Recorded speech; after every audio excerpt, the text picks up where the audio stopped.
In a time of great famine and drought, the prophet Elijah received a message from God to go to Zarephath, a small village in Sidon. There, he would meet a widow who would provide for him. Elijah arrived in Zarephath, exhausted and hungry. He saw a woman gathering sticks by the city gate. He asked her for a drink of water and a piece of bread, but the woman replied, "As the Lord your God lives, I have no bread, only a handful of flour in a jar and a little oil in a jug. I am gathering a few sticks to take home and make a meal for myself and my son, that we may eat it and die." But Elijah told her, "Don't be afraid.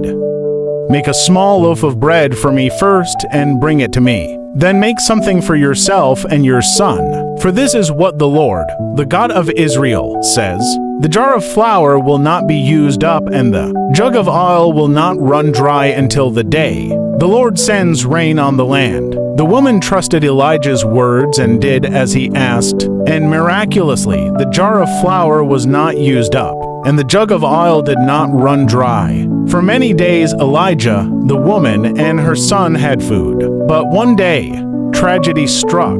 The woman's son fell ill and his condition worsened. The woman cried out to Elijah, "What do you have against me, man of God? Did you come to remind me of my sin and kill my son?" Elijah took the boy from his mother's arms and carried him to the room where he was staying. He laid the boy on his bed and prayed to God, "Lord my God, have you brought tragedy even on this widow I am staying with, by causing her son to die?" Then Elijah stretched himself out on the boy's body 3 times, crying out to God, "Lord my God, let this boy's life return to him." God heard Elijah's prayer and the boy's life returned to him. He sneezed and opened his eyes. The woman's son was alive. Elijah brought him downstairs and handed him to his mother, saying, "Look, your son is alive."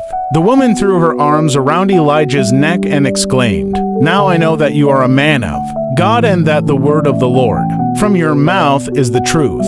Faith, trust, and hospitality can lead to miracles. The story of Elijah and the woman of Zarephath reminds us that even in times of scarcity and sorrow, God's provision and power can abound.